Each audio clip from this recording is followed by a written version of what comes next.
Welcome back to the Crypto's Key conversation. I got a bunch of different video clips that I want to get through, so we're just going to jump straight into it. We're going to start with this one from a digital asset investor and Johnny Deaton. So coming down here to digital asset investors, let me go ahead and pause this real quick. The tweet here says, quote, "The subpoenas are going to fly over to Gary Gensler," with the eye emoji. It says, "What we've heard is that there are staff at the SEC that are using apps like Signal and WhatsApp like we do to try to keep our communications private. They're doing the same thing. It's illegal." So let's take a listen into this. This is Tony Edward from Thinking Crypto and J.W. Verrett, a blockchain law professor. I think he's ex-SEC as well. Let's listen into this. Let me tell you, the subpoenas are going to fly over to Gary Gensler. So he needs to be ready for that. And hopefully that will keep some of the excesses that we've seen at the SEC in check. Yeah, interesting point you bring up, because I interviewed Congressman Tom Emmer multiple times, and he gave a kind of a famous line, I believe a month or two ago, where he said a new day is coming, and he was talking to the SEC enforcement director, and kind of alluding to potentially Republicans, winning the midterms, and then he said having the gavel, they will have the gavel in their hands to then keep regulators like Gary Gensler in check. Yeah, and there's a few things they can do. One is oversight, subpoenas of emails and such. Unfortunately, what we've heard is that there are staff at the SEC that are using apps like Signal and WhatsApp, like we do, to try to keep our communications private. They're doing the same thing to keep them private from congressional oversight. Now, if they're doing that from a just government ethics and oversight perspective, it's illegal. So hopefully, in that context, and I feel a lot more comfortable with you and me using Signal and WhatsApp to maintain our privacy than I do someone in a government position who should be accountable to the public. But we might see that issue come up in oversight. Another thing that they can do on the Hill is to insert appropriations riders, and we've already seen Mr. McHenry float an appropriations rider to. Long story short, I mean, you get the drift of what we're saying here, and digital asset investors speaking out on. It's like, hey, you're supposed to be like completely transparent in regards of being out there for the public. That's what you're there for. And it's like, why are you having these secret communications? And we're gonna come out to John Deaton's tweet thread here in regards of this video here, and he says, "If the SEC ethics office doesn't put a stop to this, if it's true, then they're all complicit. Why wouldn't you email about government work? It's despicable if true. And if Gary Gensler and the SEC enforcement director allow this practice, if true, then they are traitors to their oaths." So clearly there's some emotion coming back from, coming out of Johnny Deaton here, and rightly so. I mean, this is sickening. He continues here. He says, If this is a reaction to Judge Torres ordering the him and emails to be produced, then it means two things. One, the emails are likely damaging to the SEC's case or image, or both. Or two, they truly don't know who they work for, the American people. I mean, straight up and down, I completely agree. And hearing this, if it is true, which, I mean, I wouldn't be surprised if it was. I mean, that's absolutely nuts, man. And this is the reality we're living in within the United States. It's absolutely crazy. Coming over here, Weezy X had put this up, and I thought this was quite interesting. So this is a Georgetown professor here, and this is also Gary Gensler in here. It says, Weezy X says, "This is scary. John Deaton warned everyone. This sounds like he may be targeting Ethereum as well." So here's another video footage of Chairman Gensler hinting at things, and it literally kind of does show us like, hey, Ethereum may not be as safe as as the community may think it is. So let's listen into this. In addition to having people come in and talk to the SEC or enforcement actions, how else can you make it clear that, okay, here are the types of tokens that don't fall within our purview? There's so much confusion. Rena, I just don't accept it.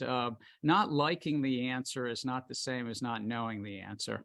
And you teach at Georgetown. You've got great students. I mean, you ask them, wait, when you look, ask for a show of hands, even in that audience there. Is there anybody in the audience that is working with a crypto token project? I'm not going to take names. I'm not going to, right? And do you have a legal contract with them? Do you have an engagement with them? And the answer is going to be generally yes, because you probably aren't working pro bono, and and there's some group of entrepreneurs that have signed that contract. It's not. This isn't that confusing, actually. It's pretty straightforward, but people are trying to paper over it, and there's frankly a lot of non-compliance. People are trying to sort of say, well, I set it up in a foundation, or I set it up in another jurisdiction, usually overseas, or I airdropped a few tokens here, but kept most of the tokens myself. But there's a group of entrepreneurs, there's a group of developers in the middle. The hand I saw in the audience, we won't take the name down, probably has a client, and there's somebody there that ought to be thinking, all right, in the US, people are investing based on anticipating a profit. So, I mean, really think about what he was just talking about. So he's talking about, you may have moved it offshore, or you may have a certain allocation of the tokens and yada, yada, yada. But these are all things that, Joe Lubin and the Ethereum people have been talking about on video footage and on audio. Like, these are things that they said they've done to, in a sense, skirt around U.S. regulations. And he's pretty much saying, hey, you think you're safe, but hey, you're not safe. If you're, breaking the laws when it comes to the securities, like it's the Securities and Exchange Commission, we're coming after you. So it's just going to be a kind of waiting game to kind of see what happens. And I personally don't want the SEC to go after anybody, really, because especially the way they're going after it by enforcement isn't right. But I definitely don't want them to go after Ethereum, but I definitely want there to be a level playing field like we've been talking about within the community. WeezyX has this as well. He says, the definition of flip-flop, Gary Gensler, this man has to go. This has got to go. So listen into this. So the Howey test comes up again and again, right? Do you think modifications are needed to the Howey test? With all respect, no. Adaptations. I'm one that believes that even our securities law needs some adaptations, because not everything fits. If an ICO is a security, yes, but maybe there should be some adaptation.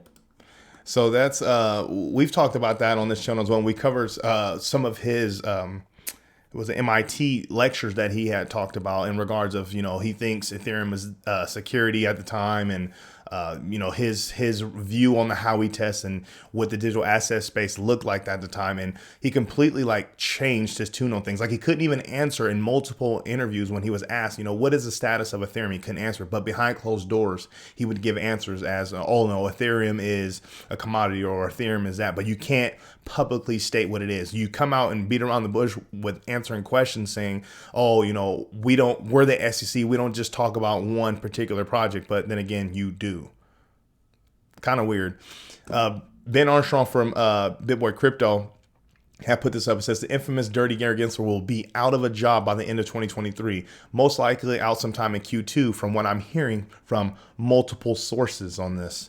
Ben Armstrong and his sources, which, I kind of appreciate that he continues to come out and speaks his opinion based on the information that he gets.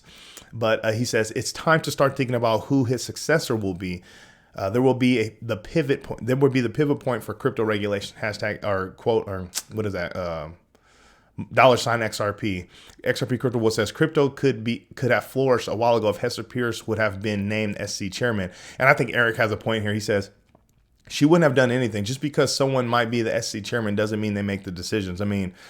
From what we've been experiencing, I think we can contest to this. There's some truth and validity to this. And who knows? Obviously we're having issues with Hester Pierce, and, we've been talking about her blowing the whistles. She's coined the term crypto mom, and she's kind of just been, saying some of the right things, but not really taking action. We don't really know, what NDAs have been signed and what's being held over, what person's head, and what, certain scrutiny or regulations certain individuals are under. We don't know what's going on behind the scenes.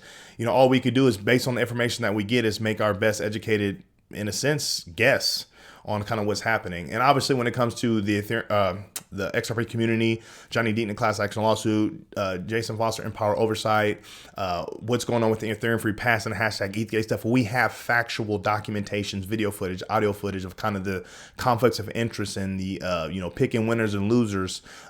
So that's not something that, we're in a sense guessing on. Obviously, we're still trying to piece together, all the dots here and there, but we have enough information to know like, hey, there's something dirty here. There's something wrong. Hence, that's where the whole hashtag ETHgate stuff came from. Moving on here, this from Watcher Guru. It says, just in, Ripple begins testing Ethereum smart contract compatibility with its XRP Ledger sidechain. XRP Crypto World says Ripple bridging Ethereum on the XRP Ledger is what crypto should be all about. Absolutely. So coming over here, Pierce has put up a video, which I thought was quite interesting. It says, thrilled to announce the launch of the first XRPL sidechain compatible with EVM. This DevNet version with its Explorer and Bridge is the first step to an open world of gigantic possibilities to all developers and businesses that put their trust in Ripple and RippleX Dev. So let's take a listen to this. It's quite interesting. Introducing the new XRP Ledger sidechain that we have developed from Pierce's technology together with Ripple and compatible with EVM. Join us to see what this means. Thanks to the operability of smart contracts, we can now unlock the full potential of DeFi in XRPL. A new world of possibilities is unlocked for XRP thanks to the sidechain with EVM. The EVM sidechain uses XRP as its native token. You don't need to use any other currency to access. Built with the powerful Tendermint protocol and carefully customized for XRP Ledger, it allows to achieve around 1,000 transactions per second using the Ethereum virtual machine. Easily move your XRP and assets between the XRP Ledger and the EVM sidechain thanks to the new bridge. It is very easily accessible thanks to MetaMask and Exum Wallet and allows fast and secure interoperability between both networks. Check all your transactions with the Explorer that we have created for the network and have control of all your assets.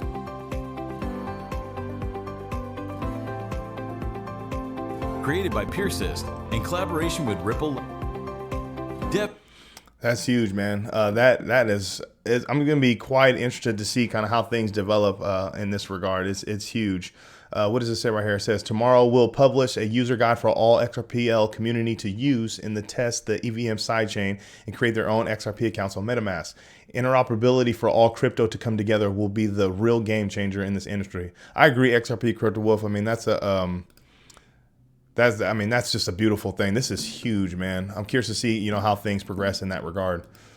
We're going to end on this from Cointelegraph. It says MasterCard taps Paxos to launch crypto trading for banks. It says MasterCard will deploy its technology to integrate crypto trading into banks' interfaces, while Paxos is set to provide its trading and custody services.